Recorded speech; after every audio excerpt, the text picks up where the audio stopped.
It's another video by the Alex. You're about to watch my performance from Room Art, which I did last night, which is 24th of June 2017.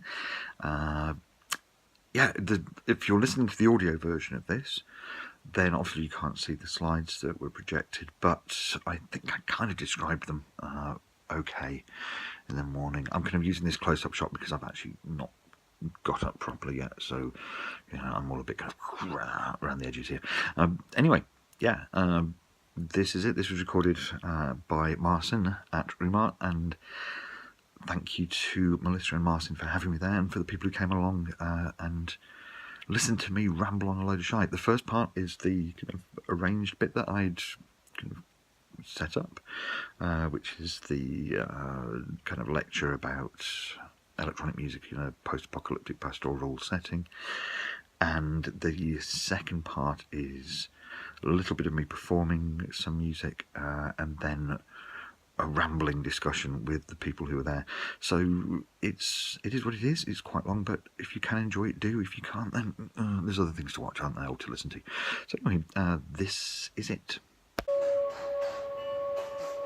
Okay.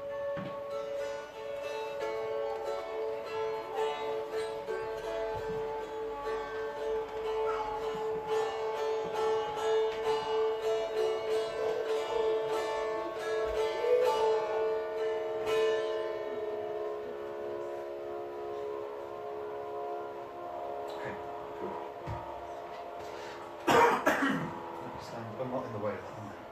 No. Can you still see that? Pretty much. I'll just move that forward a wee bit. I think that's as much as I can get straight. Let me try and see if we can just slightly improve that.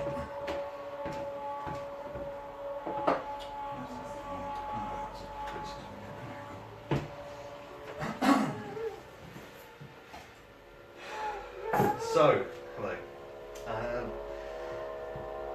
Where to start? So I've got all this worked out, and usually what would happen over the years when I've been playing in various bands and things, I would have been spending the last week or so paying to play a show by having my guitar out and cleaning strings and stuff like that. But now, having become elderly and old and overweight, I now just make a PowerPoint presentation instead. So this is how rocking it is going to be tonight. Obviously, it's giving you an idea of how exciting this is going to be that we open with a QR code. But what I've been doing is looking at taking online things offline and getting kind of... It's easy to put things on the internet, and it's kind of funny that we're doing it the other way around, because a lot of people maybe will watch this and we've got a small number here, but it's kind of more exciting to bring it to small amounts of people. So this is kind of like an offline YouTube video. So, with it being an offline YouTube video, the first thing you'd have would be the fair use card, which is what I would put at the beginning of one of my YouTube videos. Because under UK and US law, and I guess European law as well, you're allowed to use clips of things for educational purposes and for critiquing and things like that. So that would be there. So, but because this is a video, what we need to do is have an intro to the video, which you would have. Now, hopefully, this will all work through the speakers. But you have to have, being a proper YouTuber, you would have to have a YouTube video intro. But there's no point in me using my normal YouTube video intro, which has "it's another video," because it isn't another video. It's bringing the video to you individually. So we'll have the intro. Let's see if this works. It's a live performance by the Alex. Excellent. So that is my little introduction then. So the form of this is going to take is some music, which you've got a little bit of it playing out these two woodland machines in the background. A lot of it's going to be me kind of going blah blah blah blah and chatting away, and you can feel free to think it's terrible, or feel free to all think it's a work of godlike genius. That's fine as well. That's up to you to decide that. So today it is called When It Comes Up Next, and Do it. Come on, you. Okay, let's do it that way. Okay. In a pastoral post-apocalyptic world, one generation removed from anyone who has ever heard it, what would no electricity, electronic music sound like, or my relationship with procrastination. So, thank you. Okay, so I'm going to give you a little bit of information about who I am. My name is Alex. I've been called various things over the years, some of them polite, some of them less than polite, but that is my name. And so you could call me Alex, or you could call me Alexander, whatever you want to do. And I've played in numerous bands over the years, starting when I was 16-ish at school, playing very bad covers of U2 songs, and I kind of then graduated up through doing that into kind of playing in local bands, and then finally getting to the point where kind of little kind of recordy things happened, which was quite nice. And at some point over the years, about 10 years ago, I became able to see the bottom rungs of the ladder to the first level towards success if I used binoculars. I could see it from quite a long way away, but it was, you know, I was getting reviews in Melody Maker and The Enemy and things like that. Got played on John Peel, which was really nice. That was 10 years ago. And part of the problem I have is that I am quite kind of, I kind of tend to take the path of least success with what I'm doing. Whereas I think a lot of other artists will go, okay, I've chosen what I'm doing, this is what I specialise in, and that's not what I've done because I get bored very easily. I kind of try to work out how to do something, and then once I've worked out how to do it, I kind of lose interest in it. So I'll go, okay, I've heard this record, I want to emulate that. I'll make something that sounds like it. I'll go, oh, that was easy, or oh, that was quite difficult, but now it's done. And then I go, I don't want to do it again. So, which I think probably causes problems for people even wanting to start to work out where to get into things. I mean, on here there's shot of some of the vinyl records that have been out over the years on various labels. This one here was played on John Peel. That was released on a label in the States. That one was reviewed in Melody Maker and all these kind of things. And a lot of them are kind of quite limited runs. And during the years when I was kind of, you know, on the low rungs of the ladder that leads to the plane that leads to the first steps of the ladder to success, I was playing lots and lots of gigs. And if you'd have seen me playing gigs, you may have seen something like, I'm going to give up on this now because I don't seem to be working out. You might see something like this, which is me, a younger, thinner myself then, with longer hair and no beard, rocking out in a guitar band. You might have seen me playing acoustically, like this.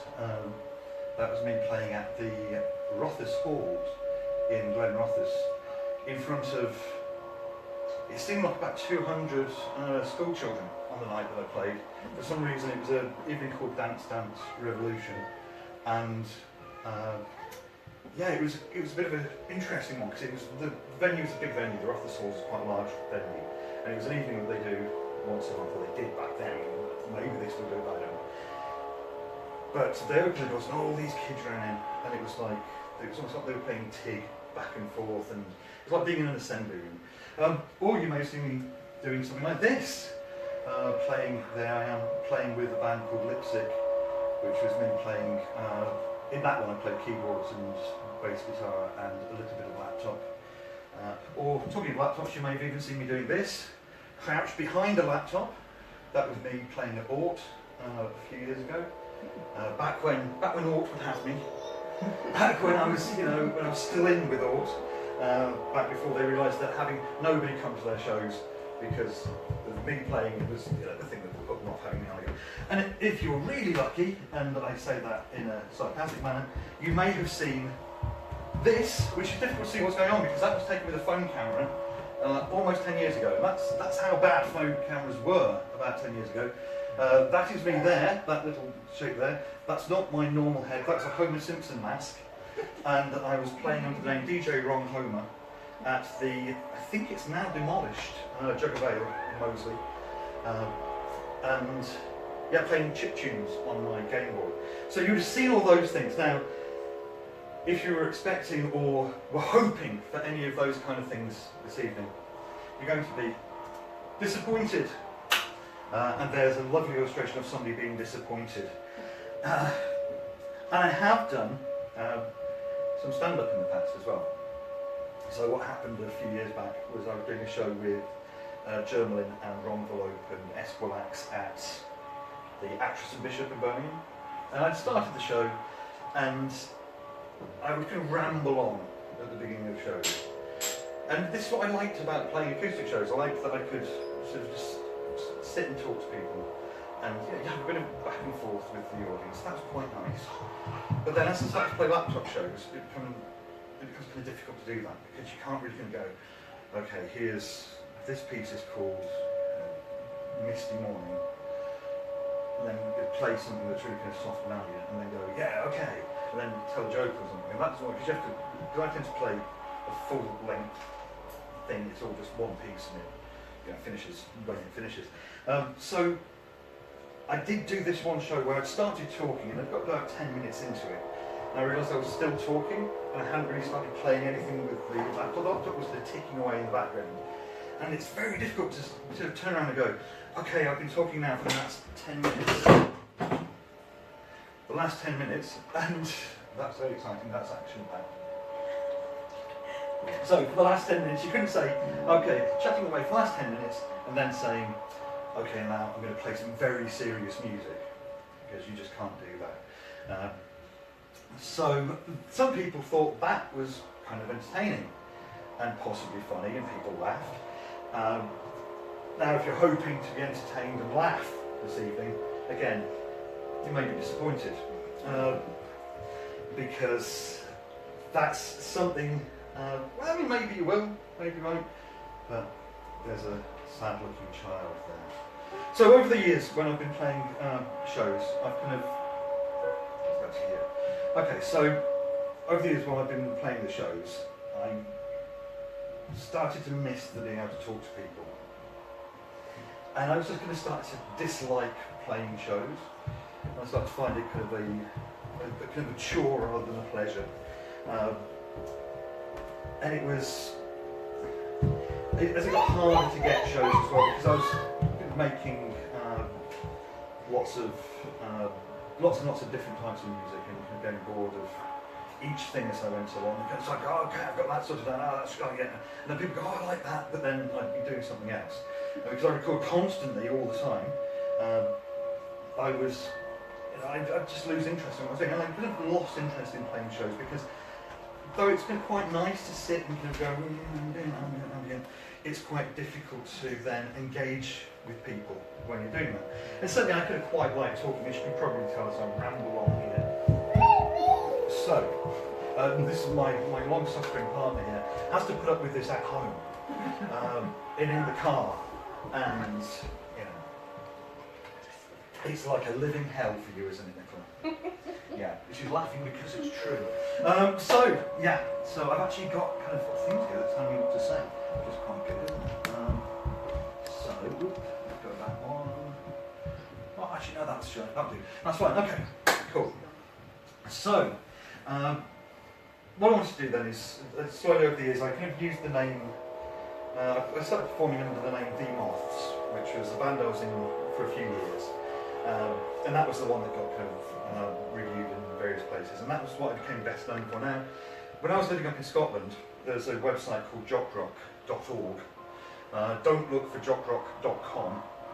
It is a very, very different thing.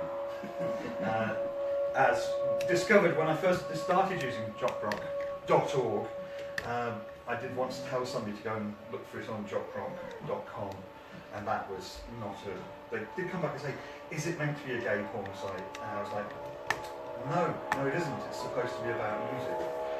But what happened in that was, because it was the Scottish music scene, people, so they could identify each other, would tend to use the names of the bands that they were in as part of their username.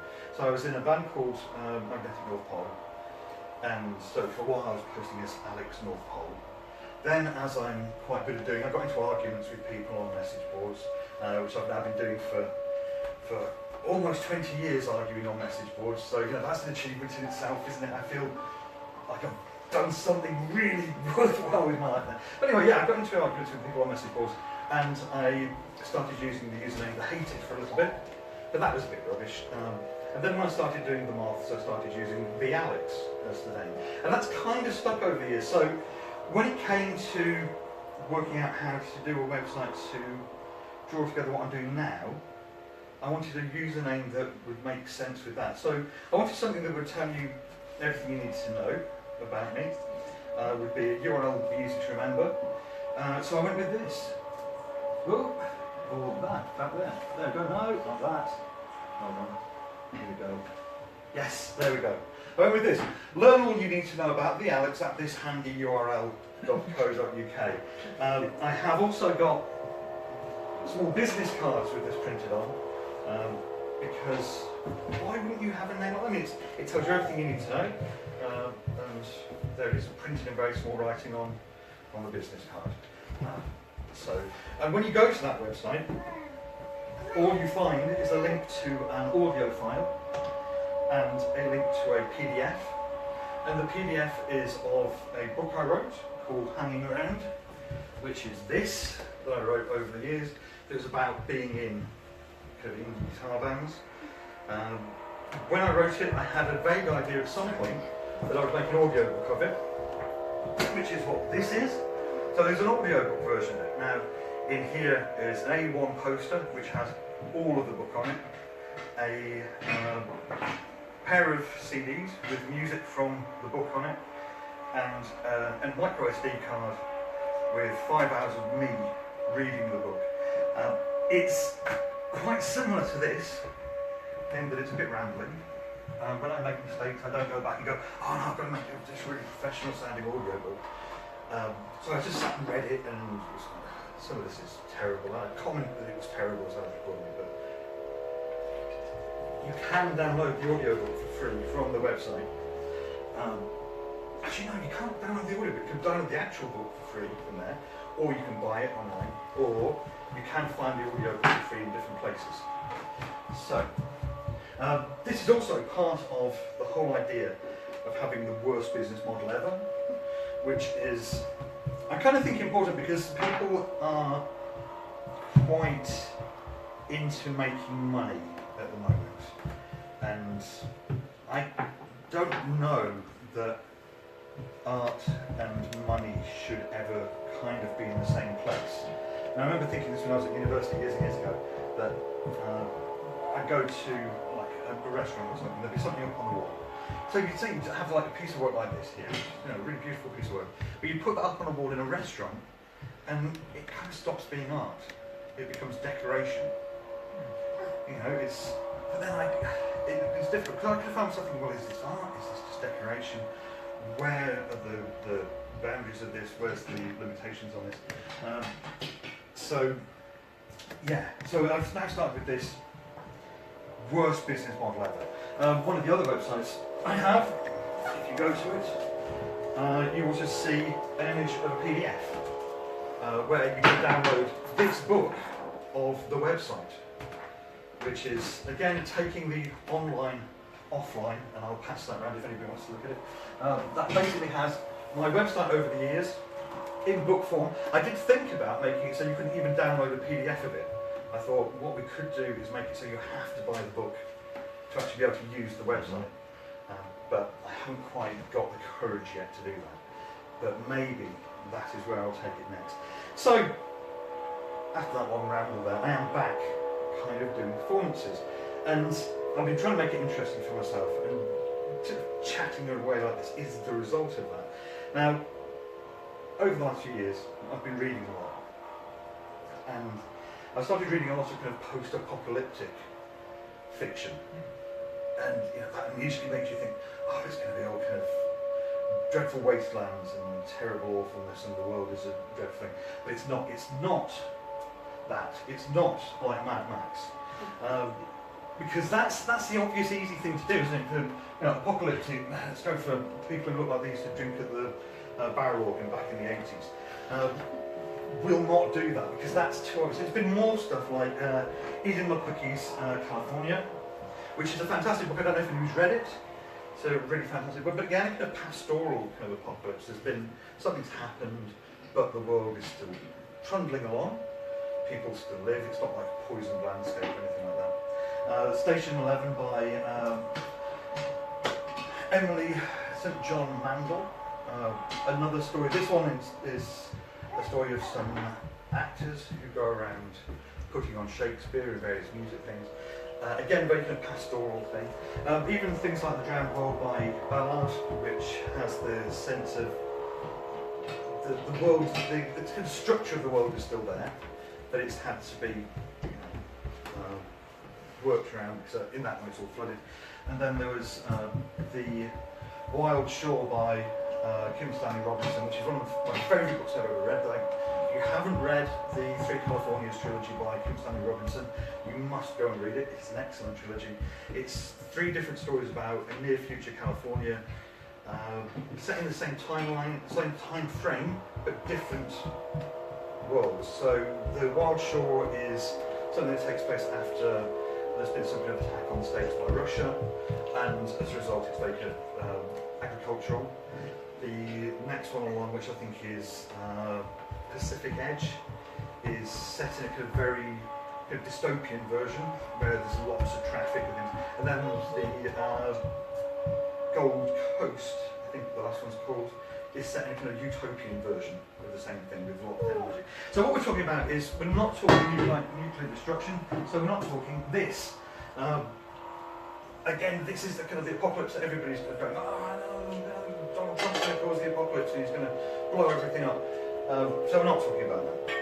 We're talking more like that, which would be, this is quite handy, this slide that I found, because I found this online, and this is from the TV show, The Tripods, that was the BBC's groundbreaking 2-part trilogy from the 80s. I think based on John Wyndham or John somebody's book. I should know that, but I don't. But it was set in 2089, but it's all kind of pastoral. So this is the kind of world I'm kind of thinking about. So it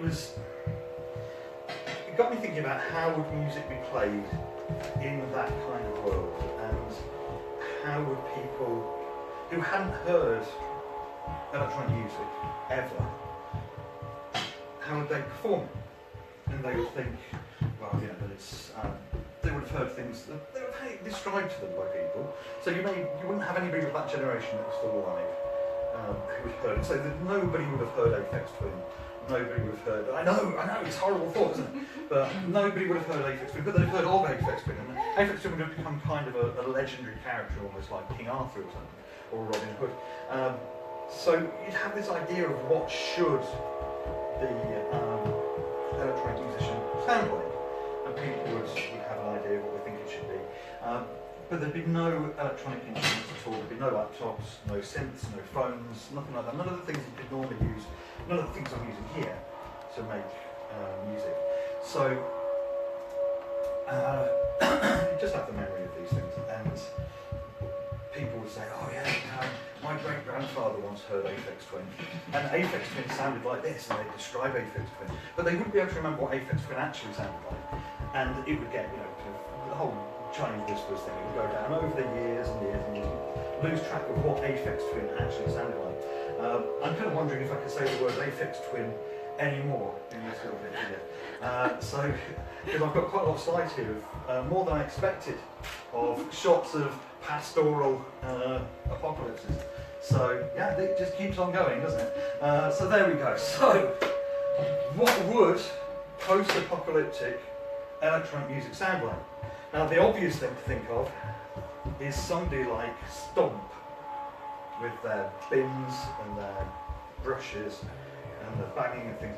So rather than me impersonate Stomp, I can play a little bit of Stomp.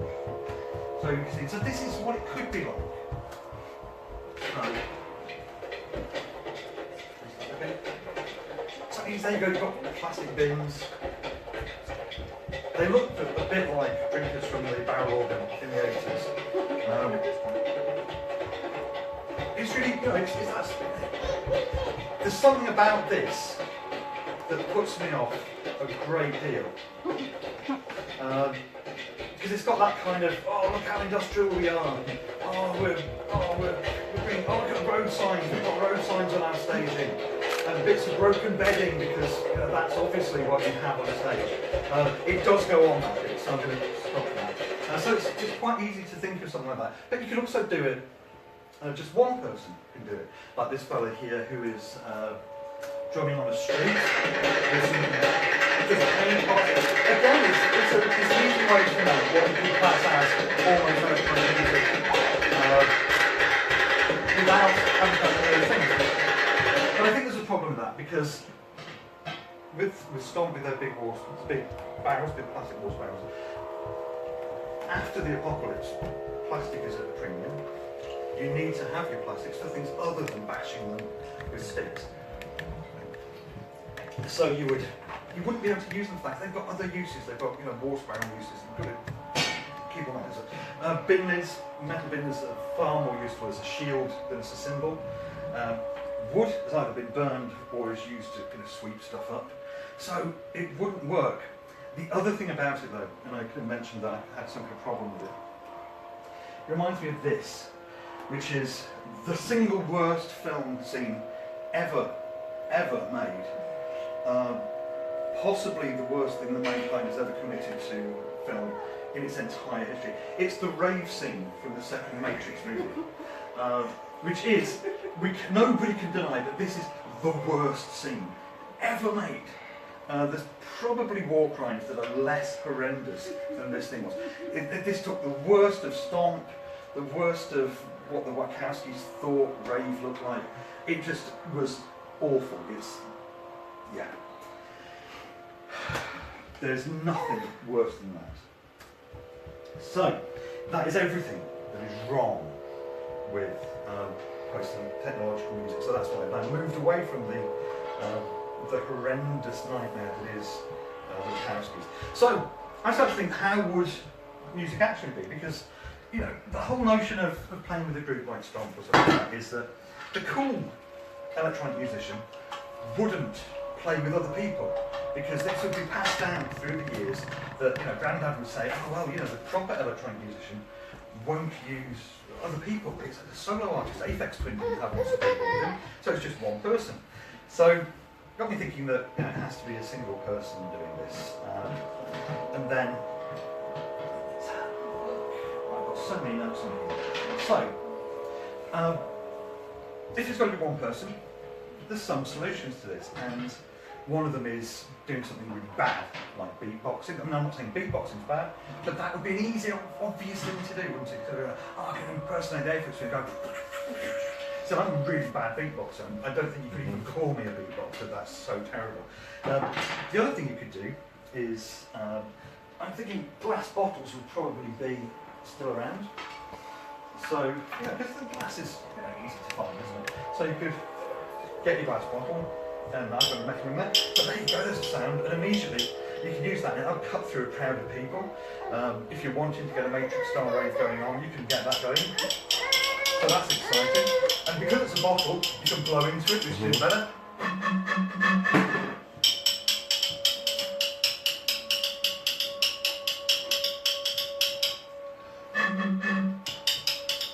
But as you can hear, very quickly that becomes very, very boring. You could go further and add a rave whistle to it, which I'm going to do. And I'm going to do it quietly because I gave this a blast earlier at home and I hadn't realised how loud whistles were at full volume. So I had intended I was going to go, oh yeah, I'll go. But that would be very, very bad. So let me do it.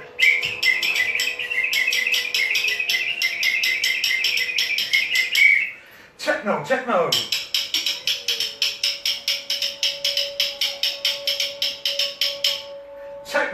but it'd be shit. It'd be so terrible. It's not something that anybody really wants to see. So I kind of thought, what could you do? Well, the musician of the future, living in his pastoral, idyllic life, would be aware that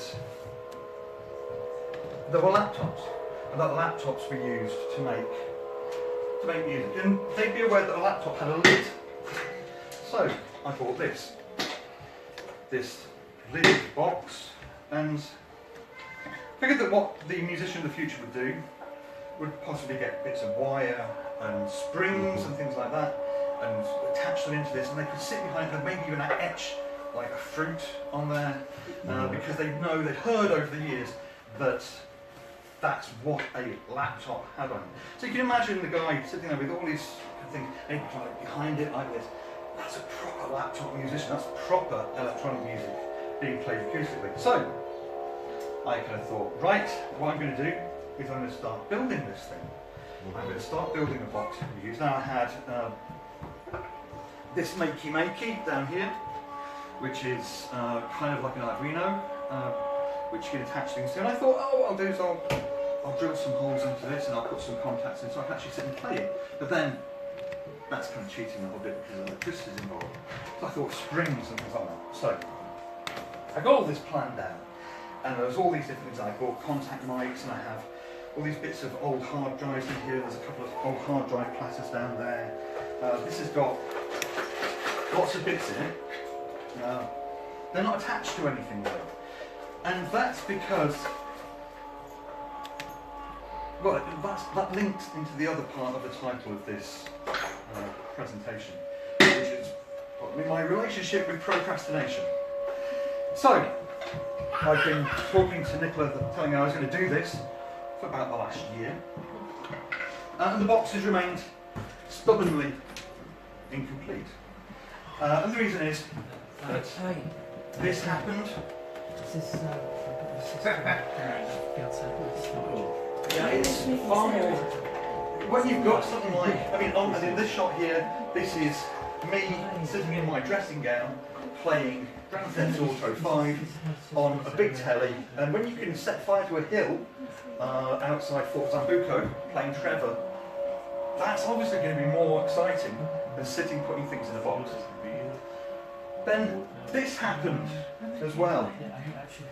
That's me sitting reading. Now I'm reading New European there, and the word Brexit can be seen very clearly on the front. Now, when I started this, the whole Brexit thing hadn't yet happened, and I had some thinking, hopefully it won't happen. But then it did happen, and then everything got in the way of it, and that's it. That's just how things are. So I could have got completely distracted with Brexit, and so that again left the box incomplete.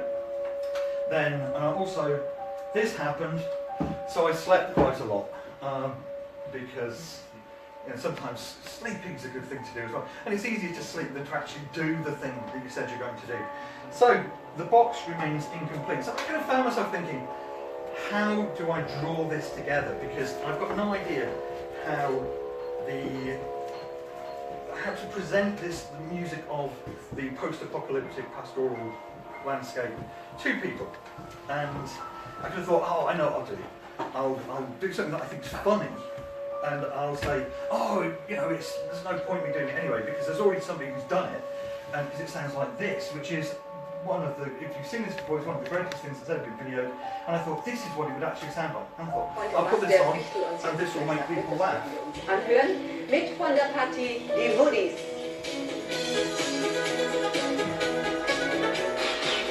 It's got a keyboard made out of the log there, that's perfect. He's hitting some kind of log as well. The guys both look incredibly high, so they've probably been smoking something that they've grown in their post-apocalyptic pastoral garden. And I thought, yeah, this is the perfect thing to finish with. But again, that's quite lazy, slow. So that would have been an easy way, and an easy cop-out way to draw things to a close.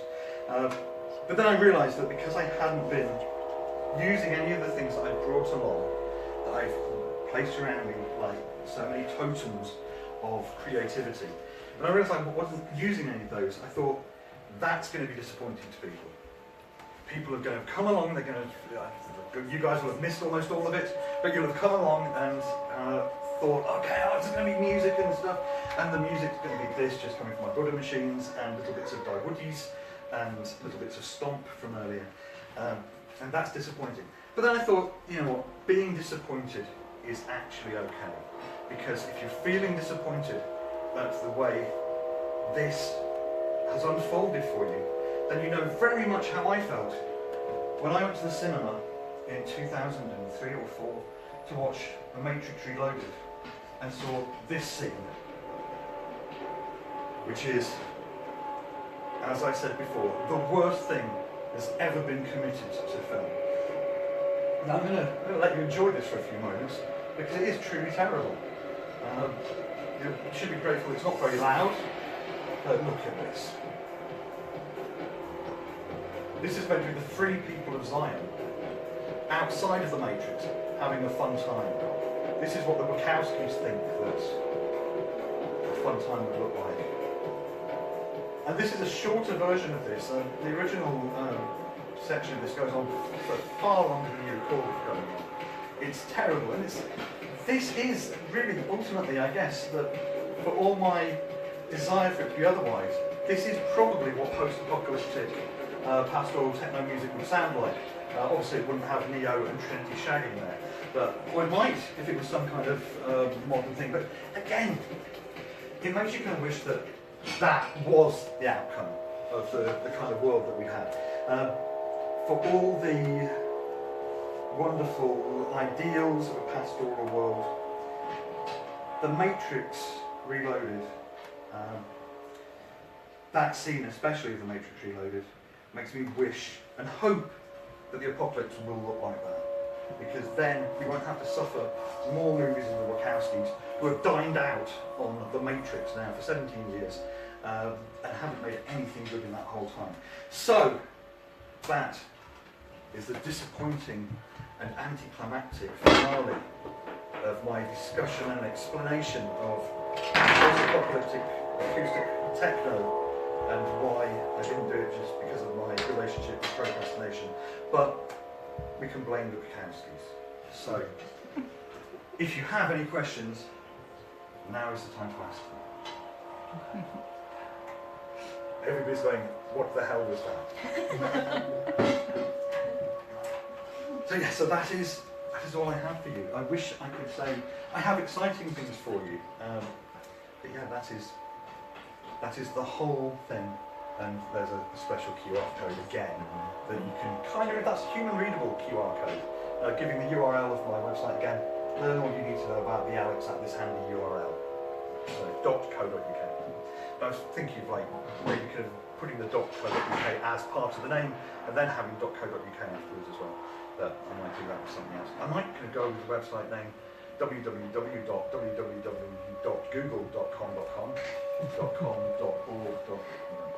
But that's for another day. But that all feeds into my worst business model ever, which these limited records also feed into that. So I can talk a bit about these now. Now we've finished talking about the techno, I'll tell you a bit about this. These are lathe cut vinyl records that I make in runs of less than 10, usually 6 copies. When I say I make them, I don't. Michael Phil down in London makes them. So I would say, I wish I could say I brought these on for sale. I haven't. These are my only copies because they've actually all sold out. There's various things there. Those are, I make 5 or 6 of them. I keep one, I sell the others. I went through a phase of selling all of them for £15, regardless of how long the record was. And I thought, okay, that's also part of the worst business model ever because nobody will buy it. I've then given some of them away because that is also the worst business model ever. So, yeah, so that is it. So really, it's all about trying to make no money from art, trying to do things that are baffling or confusing at best, and are irritating and annoying at worst, and not listening to me ramble on. So that is all I have for you. So thank you very much. Thank you.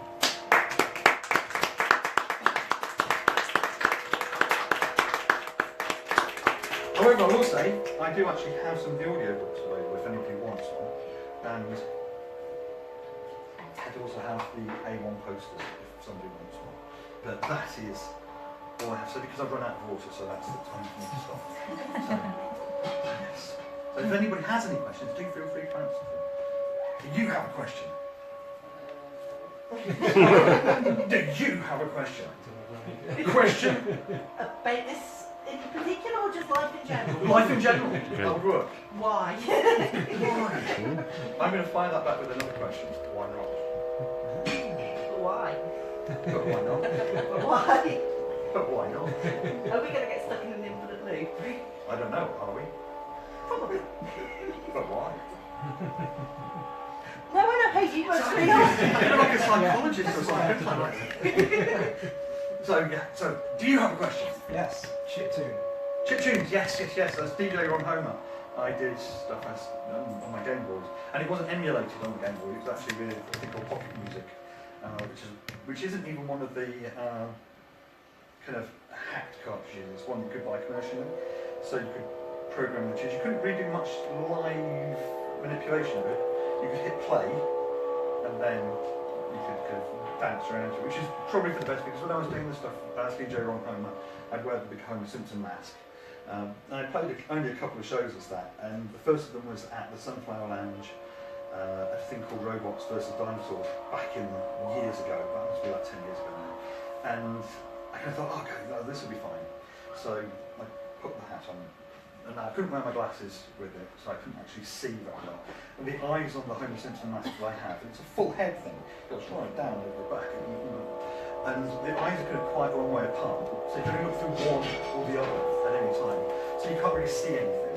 I couldn't see anything on the little screen of the Game Boy, so I spent most of the time going like that. And realised very quickly once I started the set that it maybe needed more breathing holes, because the mask only had two little nose holes and the eye holes, and within maybe 2 or 3 minutes of starting of what was, I forced myself into doing a 20-minute set, which I couldn't stop halfway and go, hang on a second, everybody, I'm suffocating. I found myself going, oh my god, this is just terrible. So the second time I did it, I put little holes in around his mouth, which made it marginally better. But yes, so chiptunes, yes, so Game Boys and Game Boy Advance, there was another version that had slightly better samples, but didn't sound quite as good because it was very quiet and not as fun. I don't know if that answers your chiptune question at all. It does actually. It does? Excellent. Nicola, do you have a question? Oh. Do you have a question? No, but I really like your last piece, this one, and I really like what you're talking about. And thank you so much to came and talking, and we really happy that you find time and be our guest. Thank you. Well, I have to say though, if people were waiting on music, I feel bad because very little music was forthcoming. But you did hear some acoustic techno and learned why it was a terrible idea. So there's that. So you've learned something tonight. Those who've sat through this going, oh God, am I allowed to look at my watch? Maybe I am. Yeah, so you've learned a little bit there. And acoustic techno, terrible idea. It would sound like Stomp, it will look like the end of the Matrix, or the middle of the Matrix Reloaded, and nobody needs that. So let's just hope that electricity keeps on going, because we want Aphex Twin to sound like Aphex Twin and not to sound like Stomp. And now this is part 2.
to this at all.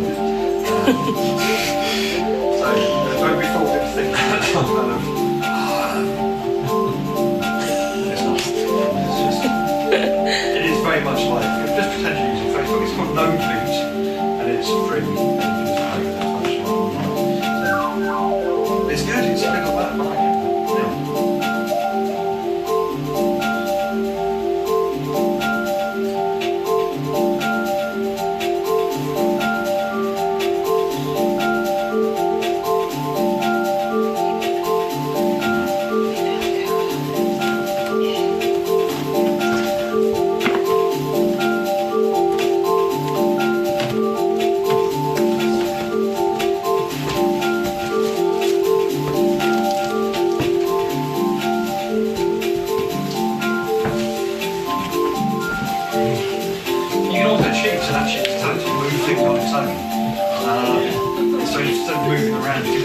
Generating sounds overnight while you fall asleep. It even has a sleep timer, which is another thing that acoustic techno couldn't have. And you don't get a sleep timer with a dog song, unless you get tired and stop playing.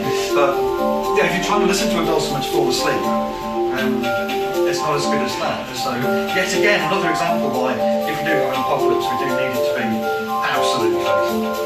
We need it to just even. I don't even want to keep on going if there's been an electromagnetic pulse that's destroyed everything. And that sounds quite nihilistic, a little bit, but I don't want to. I like my gadgets, and yeah, I think most people would admit they like their gadgets. You like your headphones, don't you? I do. It literally just didn't take them off. I literally just didn't take them off. That's because you like them so much. I don't normally wear them when I'm not listening to them on. You don't get up in the morning and go, right, almost ready, headphones on. Excellent, not plugged into anything. An extra pair of headphones actually. Earbuds in, big headphones outside. That's another thing, you don't even need the big headphones anymore. Earbuds are really good. I've stopped using big headphones. I just use little earbuds all the time. I like big headphones though. Why do you like them? The earbuds sometimes hurt my ears. Alright. And the big headphones, it kind of feels like you're a bit more in a bubble. Kind of opposite. They're great in the winter. Yeah, I much prefer the earbuds. I can't believe it. I find earbuds to be more comfortable, and the sound for me is better. And also, I don't like feeling like my head's getting really hot with big earphones. I mean, don't you find with big earphones you get a hot head? I mean, in the winter though, that's good, isn't it? In the winter that's great, but in the summer, nobody wants hot head. You want, well, not that kind. You want the kind of, I'm going to go back from that description into something less. Let's go to safer waters with that. You don't want to warm ears in the summer, and that's why you need earbuds. Though I'm not sure about the whole getting rid of the jack on the new iPhones. That's why I've not upgraded, and also because I can't afford to. But that's the excuse I give later. But the real one, I'm going to go, oh no, it's not got a headphone socket. But I'm saying that, and I'm playing this through Bluetooth to this, so it would work. Oh, there we go. That was good. So that's a good place for that to stop playing anyway. So yeah, you're too kind. It sounds interesting. It's not. It's under no illusion. It's interesting. But, so you asked me the actual bit. I just caught this me rambling on, wishing the ground would swallow me whole. That I could just disappear because there's all this tension. I've got literally nothing to say now. So how Rumart people? How do you know about Rumart? My work's in that book, plus camping out way before. What was that? I'm blaming him. Ultimately, I'm blaming you. True. used to work with Melissa a lot. It sounds like a lot of people are passing the buck here. I think this experience is actually quite a nice thing. You should all be going to go, oh, I know, I really like it because of art and stuff. But you're going, oh no, I blame so-and-so. It's sometimes how these things grow, though. It's quite an organic way for them to grow. By blaming By other blaming people. other people. Oh, it's not my fault I went. And then because you're the latest people, you need to find somebody who can blame you, so then they come along. You know? Oh, yeah. That's how it works. Is it like selling Herbalife stuff or something? It's like a pyramid scheme. Yeah. Yeah. But that works out for you guys. You don't care that the pyramid's just a pyramid of blame. As long as and more people are there going, oh, I don't feel as guilty. That's really neat. So yeah, that works all right. Great. Well, I can get behind that. So there's a reason for people coming. Also, hopefully, because it's that's good. So I really like watching little bits on the website. So, Thank you. Yeah. yeah, I feel very much like I'm still talking. There's a reason. I know that I'm on the thing is the list. We're happy for you to continue to do so, or to continue to play more of your music, but then you can relax and have a beer No, I'm and sit on the sofa. I'm feeling more relaxed now. I can continue just talking rubbish. Could I get some water? Yes. In my special water. It's not that special. Yeah, I'll tell you guys about one of the things that you missed earlier. I was talking about. Sorry. No, this is fine. You'll be able to watch it online, which is because it was like an offline YouTube video. It'll then be an online YouTube video of an offline YouTube video. So it's going to be a little bit like YouTube Inception. But yeah, I was talking about taking the online offline because everybody's got websites now, and it's all a bit. 10 years ago, having a website was very exciting, and you would think, oh, I've got a website. Oh, what's your website? And you'd be like, oh, it's geocities.com / whatever town that they called it, thank you very much, whatever, no, whatever, blah, blah, blah. And that was all exciting. You'd make a website, and people go, oh, let me go and look at your website, and you put your website on your work. I absolutely love your music. Thank you. And if you can play some more, it will be really good. I will do. Yes. We have a couple of hundreds of people who look at right now. So they're sitting at home very disappointed that I'm just talking away. I go, oh God, this is terrible. I've tuned in. I'm expecting something good. And what's this rubbish? There's a man here sitting there with a t-shirt on and he's talking nonsense. And this is exceptionally disappointing. Yeah. So what was I saying about taking the online offline. Websites are a bit passé, and so if you go to my website now, the Learn All You Need to Know About the alex@thesandyurl.co.uk has a link to a PDF and an audio file.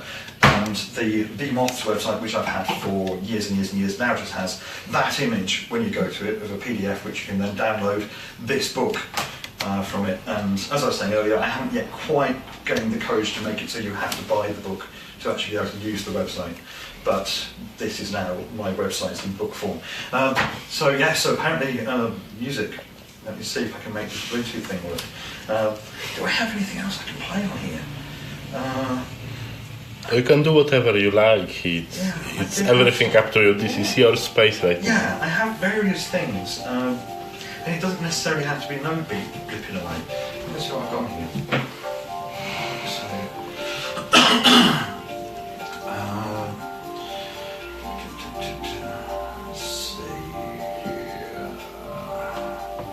Let's see what I have. I can send this to this instead.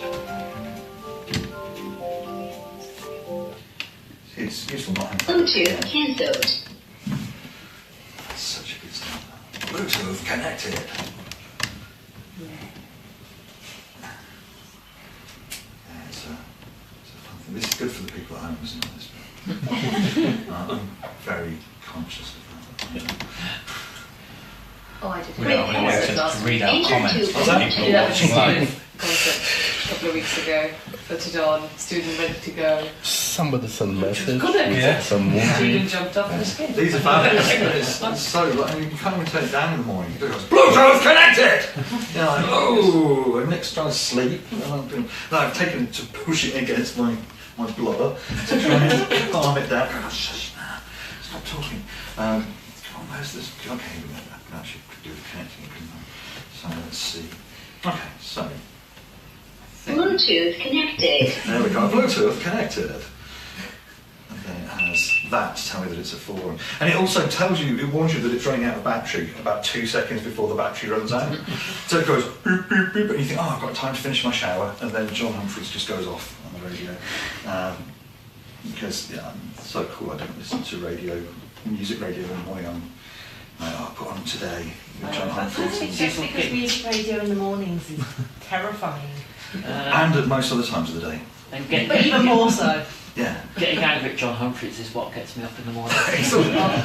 That's what you need. You need to be. One of the few people that can get me so frustrated. Yeah. Yeah, for which I have to actually stand up and go and press the buttons. So, yeah. It's usually when I'm driving. Yeah.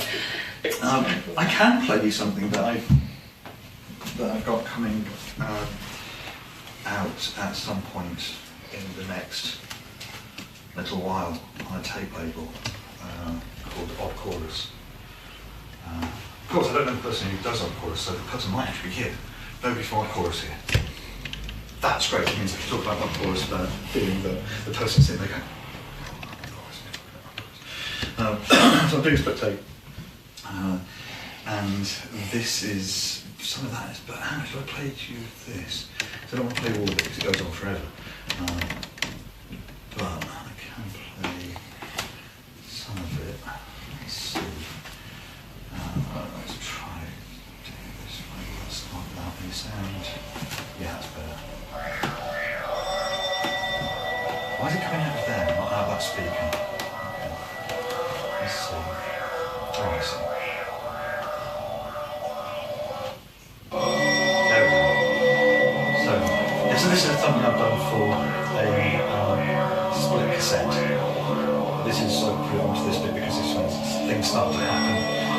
It's for the first 10 minutes. It's not me talking for the first 10 minutes. That's not optional. It's not like a DVD director's commentary. Whereas the things I feel so kind of self-conscious about playing things to people like this that I feel that part of what I need to do now is to talk over the top of it, which is that's all right. Talk over the top. So this was done for this split cassette, and the way I recorded it was like the way I always record is like I don't really have any idea what I'm going to do when I start to record. I'm going to sit down with the computer and mic. In the case of this one, I sat down with this and I started playing the.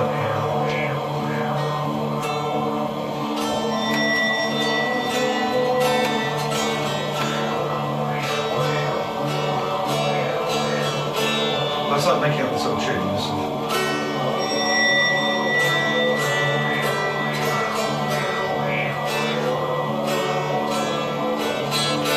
So I playing that, but that came out after about 5 minutes of aimless noodling, which I put at the start of it anyway.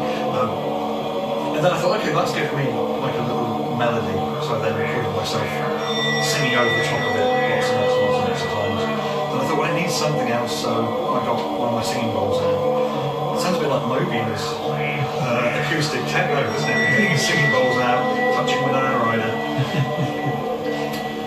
I didn't do that, but I did have the singing bowl out. Instead of making it over, making it actually. But again, it goes on, and I'm quite fond of this thing. I like this. I think that's a sense of being up something, but yes, it actually has words on it, this one, which was like me. And yeah, it has the talking, it has the singing, but it has the talking as well. Which I must quite low because I was conscious it sounded quite pretentious. But it's 3 Walt Whitman poems, and then, not all at the same time, and then a bit from St. Augustine. Yeah. So, yeah, it's properly rock and roll. It's how the true rock people have, obviously Walt Whitman and St. Augustine.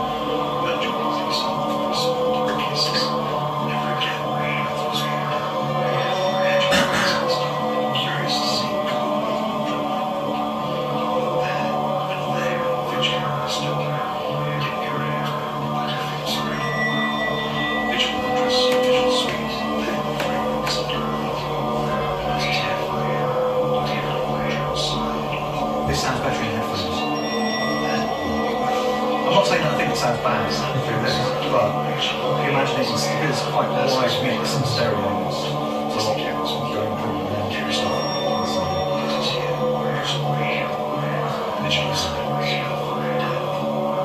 That's quite pretentious, isn't it?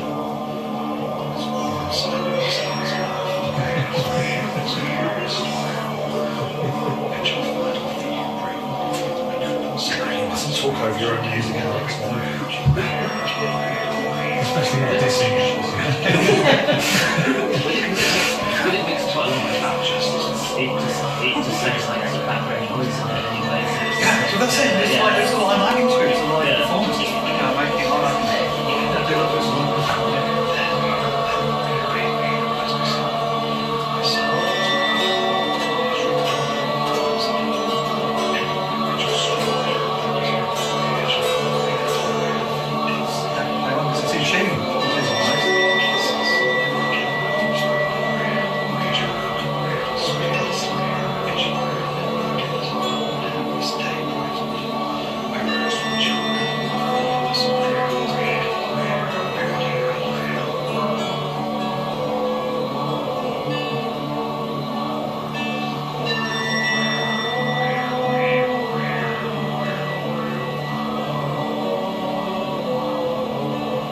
with the exception of the guy who runs the label. This is actually the first time anybody else has heard this song. So you can blame my lack of material on watching the other videos.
I've got the timeline of this in front of me. I know just how much more of this there is to go. Yeah, and I'm not speeding it up. It's going to go as long as it's going to go, because you've only used that flame.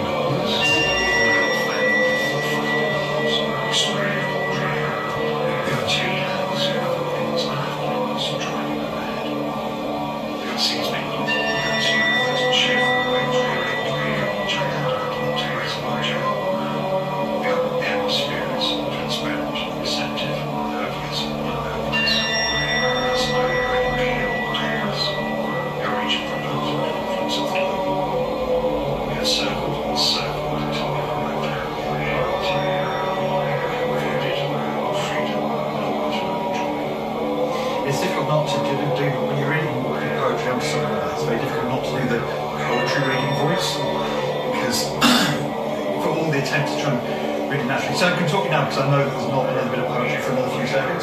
So you can find yourself going, oh, I'm just going to try and read this naturalistically. Then you'll get into the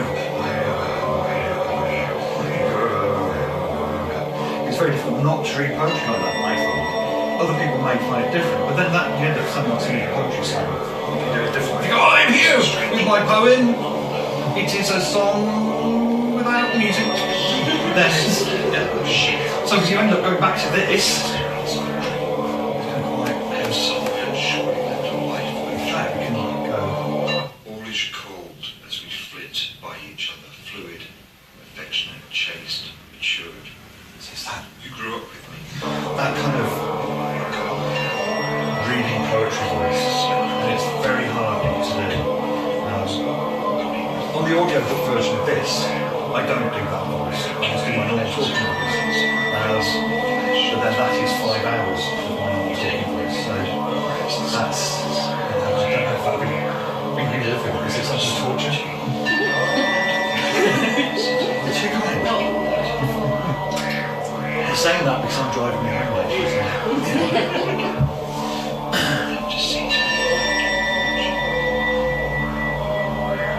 So anyway, the reason I picked the Walt Whitman poems was that I've got this little bit of the St. Augustine text, and the reason I chose the St. Augustine text is actually at the end of one of my favourite records ever, which is the Texas Jerusalem Crossroads by Lift to Experience. It's essentially the end of the final track where there's little bits of the Judge G. Pearson is reading bits of text over the music, and he reads this little bit of St. Augustine. And I could have found the longer piece that was strong and used that. And then, because it's about death and loss and stuff, I then picked poems by somebody else that were about death and loss and friendship. So it ended up being these three Walt Whitman things about loss and friendship, and then this bit of Augustus, Augustine of Hippo. So, yeah, written a very long time ago, and it's weirdly...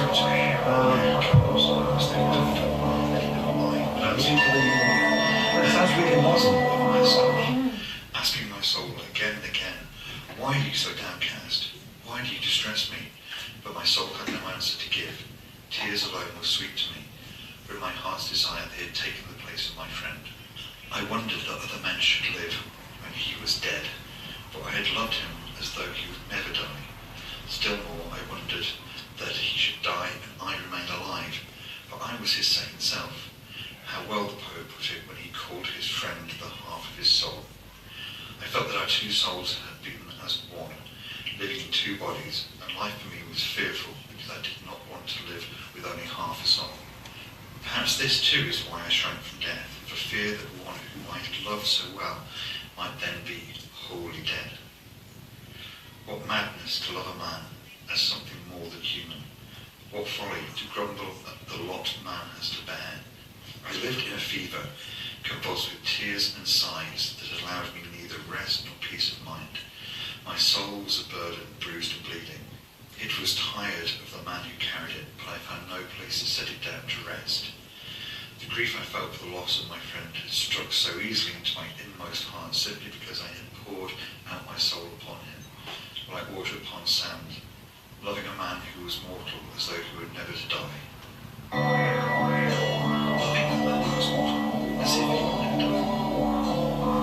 So let's put the music back in there, just to make it as awkward as possible for everybody. Sitting, listening, going. Because from my point of view, I feel awkward when people do that in a room. You know, you can say, "Oh, listen to this. This is a piece of creative genius. You must listen to this." And you have that kind of quietness. You kind of go, "Wow," and you don't know whether you can fart or well, you should in public, but you know you can't in that situation. So you find yourself going. And then if it's something like that, it's like, where does my soul go? I loved a man as if he would never die. It becomes very... But then I could notice that there was a sense in the room that everybody was quite quiet. And I thought, I could put the music back in here, or I could just keep it going without the music for a bit, because that will make people a little bit more uncomfortable. And that kind of appealed to the part of me that gets into arguments with people on the internet. So... that's why I did it, so I regret nothing. So yeah, so that's some of the track for that's the last part of the track for the odd chorus thing. I'm trying to think if I have loads of things on here, but I'm kind of conscious that I don't want to bore people to tears. Let me see what I've got. Why is that being produced on tape? Because tape is cool again. Okay. I think it's the honest reason. I think that's the reason why Odd Chorus are doing things on tape, because tape is cool again. Also, tape's better than you remember it to be. I dug my tape player out of the garage and plugged it in, and so I've got a couple of nice speakers and stuff, and more records than you want me to have. And often, when I come home from work with a record, because I have them delivered to work now, I often kind of hope that Nick's in the office so I could just sneak the record in. Not boring. Look, this hasn't come from Discogs. No, that's fine. No, I've not bought them. I've been buying now. That's what I call music compilations recently, because the first 13 of them, numbers 1 through to 13, minus number 4 because it's not very good. The rest of them are fantastic, and if you find them in charity shops, buy them because they are really good compilations of music from that era. If you've been watching Top of the Pops 83 and 84, which it's now into, on BBC4, that music is all in the first 2 or 3 now that's what I call music. So anyway, so what was I saying about music? Tapes, yeah. So tapes are kind of cool again, because with lathe cutting and stuff like that, you can do records like this. It's not difficult to do them anymore. I mean, I can't do them, but I know people who can do them. So I can get 5 or 6 copies of something made for less than 40 quid, and then it's not too difficult to then sell them and make a little bit of money back off them, which then causes you to be able to sell the next one. And because you've not got a huge amount of records to sell, then it's not difficult. So there's something less kind of exciting, I think, about making vinyl records, certainly for kind of kids these days. I think I can say that now, can't I, being 44? I can describe the kids. So they don't see they don't see vinyl as being as exciting as maybe older farts like myself would. But then for them, cassettes are a kind of weird, obscure format. Whereas for me, cassettes were something that you made demo tapes on back in the 90s. You make 50 copies of your band's demo tape, and that would be the less legitimate format. That would be the one that was like the less cool format. Whereas now, I suppose, from my point of view, the CDR is the less cool format out of those things. You've got a CDR, anybody can make one of those. There's actually fewer people than they could. CDRs are going to be the next thing. This is my prediction. CDRs will be the next retro format, because fewer and fewer computers have CD burners. I mean, this one's showing its age because it has a CD burner. So fewer of them have CD burners than they used to. So it'll be harder for people to make CDRs at home, and then that will become the next cool thing. Whereas they were kind of a convenience thing a few years ago, and they were like, if you wanted a CD without having to have a CD maker do that. But anyway, tapes are difficult to make now because people don't have tape players. So if you've got a working tape player, then making tapes is the cool thing to do. So the cool kids are like, the tapes. So that's why that's going to be on the tape. Is that rambling answer? That's my question. Yeah, but tapes are cool. Tapes are good, and like I was saying, yeah. So anyway, yeah, got my tape player out, and they sound much better than you remember them to. My memory of cassettes was that they were really hissy, and kind of had a lot of wow and flutter, and just sounded really bad. And they don't. They sound really good. You put them on, and it's like there's very little in the way of hiss or anything like that. It's actually really far better than you remember. So yeah, cassettes maybe they'll be easier to sneak into the house. What is that in your pocket? Just my phone. Oh, it's quite square, isn't it? Yes, like my phone is. Slip that cassette over there. But I've got cassettes that I've had since I was like 12 or 13 that still sound really good. I mean, I was listening to the first 2 Aha albums, which are fantastic records again. Yeah, this is, I'm giving maybe the wrong impression with the music I'm making. The music I listen to is, well, some of it's like that, but some of it's also kind of pop stuff from the 80s. And the first 2 Aha albums are amazing records, very, very good pop records. And the first one, Hunting High and Low, I got on cassette for Christmas when I was, I think, 12 years old. So that's, 32 years ago now. And the tape is still fine. I played it the other day. I've bought since a vinyl copy of it as well, which doesn't sound as good. So this tape has been there for years and years and years. It's sounding great. I've got CDRs from 10 years ago that won't even play. So, there's I don't know.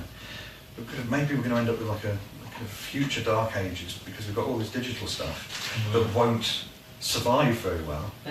People are genuinely worried about it now. I mean, it's a big thing. Yeah, and it's going to be.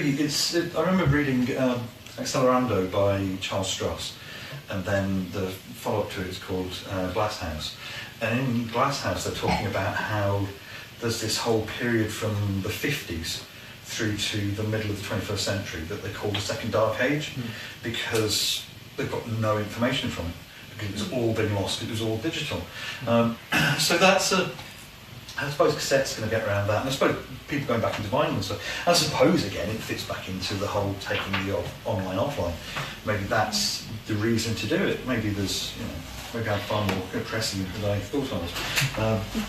But yeah, it's very easy to make copies of things if it's all digital, and like I say, it's a worry that those things could be lost quite easily. And it's like, at the moment I'm writing a book, very conscious that I keep it in multiple places, because I don't want to have to start it again. And I remember, was it Graham Norton that the awful Miranda Hart was on? Yeah, she was on that, and I'm hoping there's no Miranda Hart fans, and by me calling her the awful Miranda Hart, that's not offended anybody. Has it offended any Miranda Hart fans? No, good. Okay, so I can continue talking No about one's the... going to admit to it now. Well, good, you shouldn't, because it's a shameful thing. It's like, it's worse to say that you voted for Theresa May. Anyway, yeah, so Amanda Hart was on Graham Norton, and she was talking about her book, and she'd had her laptop stolen, was it? Yes. And she only had her book on her one laptop. So, I mean, who does that? Well, Miranda Hart is the obvious answer there, but who sensible would do that? And so I've been very conscious that while I've been writing this book, that I email it to myself every day. I copy it to myself and to work, so it's on multiple computers, it's saved on my Google Drive, it's saved on both my laptops. But I haven't got to the point where I printed it out yet, because it's not finished. So. But then when it is finished, hopefully I'll print it out, and then maybe people won't read it. But they might not, because it is just a rambling. And you're thinking, God, how could you be rambling, Alex? You're so concise all the time. You're the master of getting to the point, Barton. Well done. I don't believe your book could be rambling, but it is rambling, despite all appearances that it wouldn't be with the way I talk.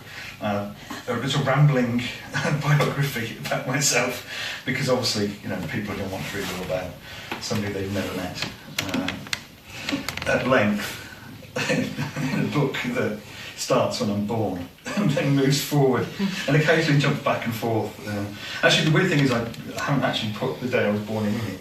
I've talked about when I was conceived, which I have decided was on the day of the Eurovision Song Contest in 1972.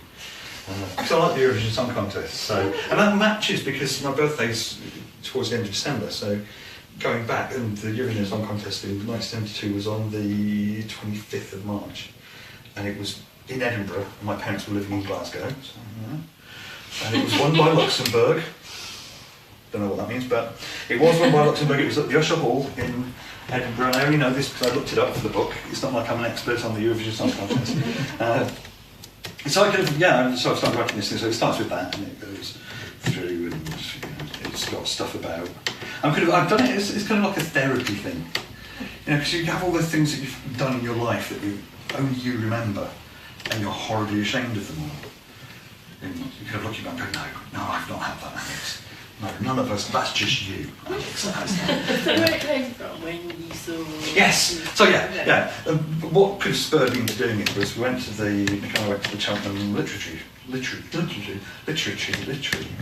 Festival, trying to say that properly, and we saw Karl Ove Norsgaard, who's written a 6-volume book about his life called My Struggle, which in the Norwegian is Min Kamp, which he did deliberately to refer to Mein Kampf. And he was told that he couldn't call it that in German because the Germans have got quite a bad relationship with Mein Kampf for obvious reasons. But yeah, so we went and saw him being interviewed by, it was Nick Robinson, wasn't it? Possibly, I can't. It was somebody from the Today programme, so which ties neatly to what I said earlier.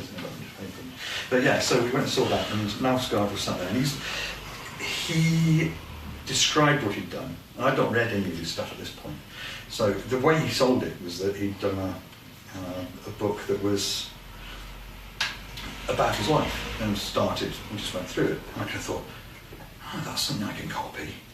I'll do that.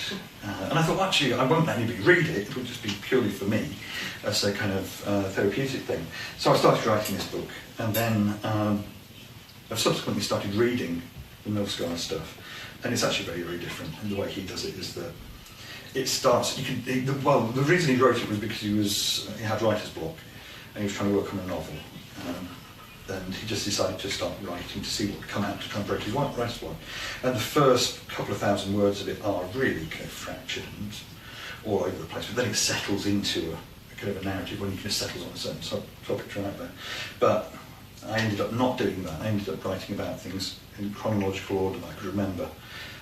That it does hop back and forth though, because there's a story about infant school in Nuneaton. I used to live there, and going to the little infants' toilets and noticing there was like a little drain bit at the back of behind the toilet bowl. Thinking, oh, there's a little drain bit there. And seeing on the tiles there seemed to be little bits of water on the tiles, and I thought, oh, is there something here that I don't know? Is it all right to wee on the floor? So I did that.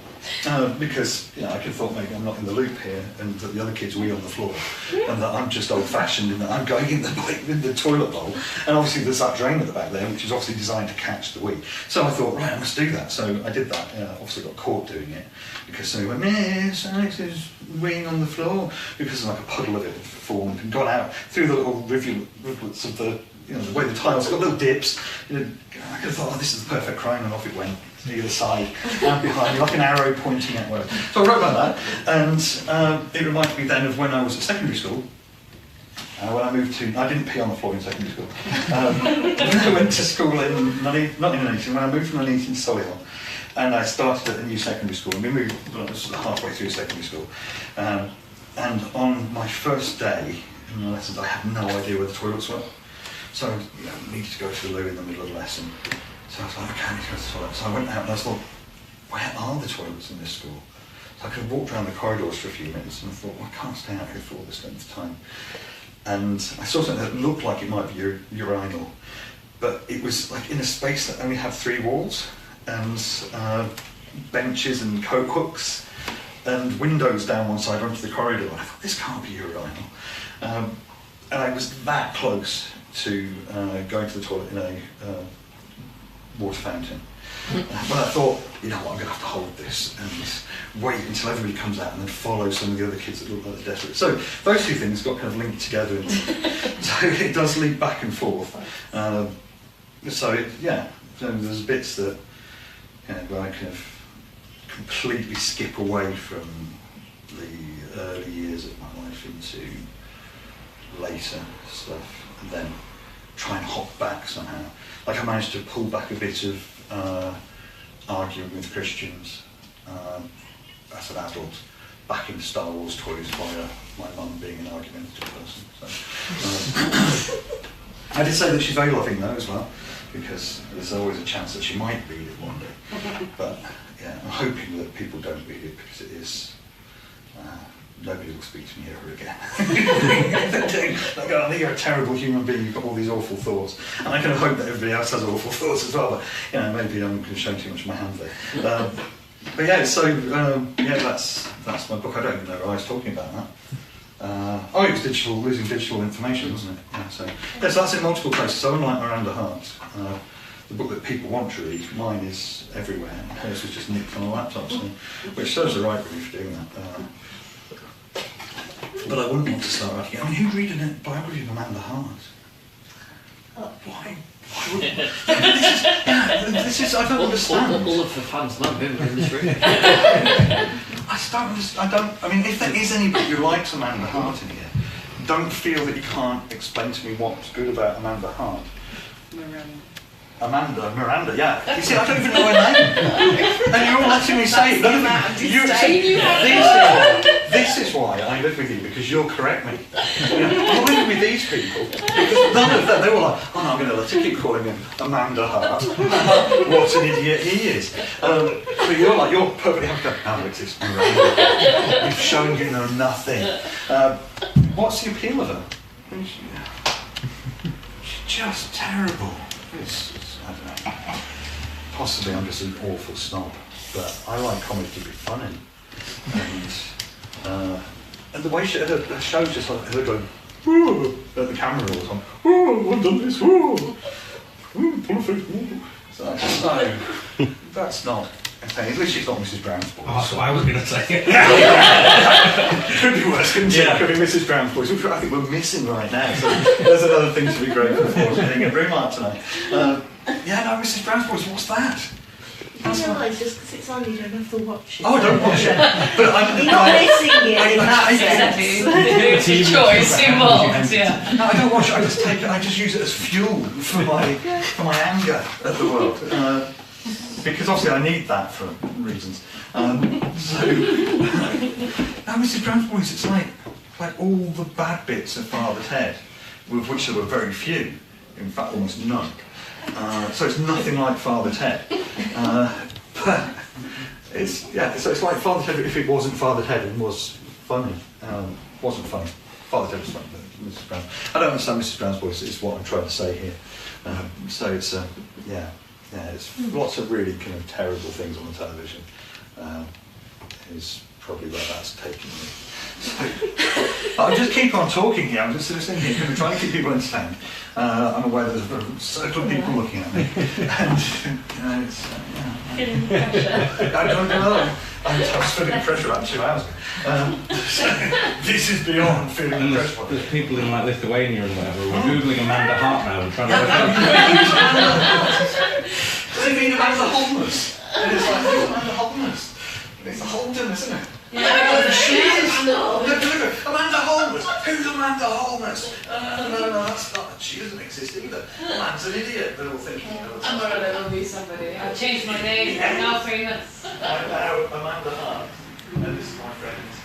Amanda Holmes. Maybe I'll change my name to Amanda Holmes. You already have a start in you. Yeah. So that's it, right? I'd like to tell people I'm Amanda Holmes. Yeah, I do the X Factor. So you go actually do groups like that, and you go actual. So you clearly know more about Amanda Holmes, maybe.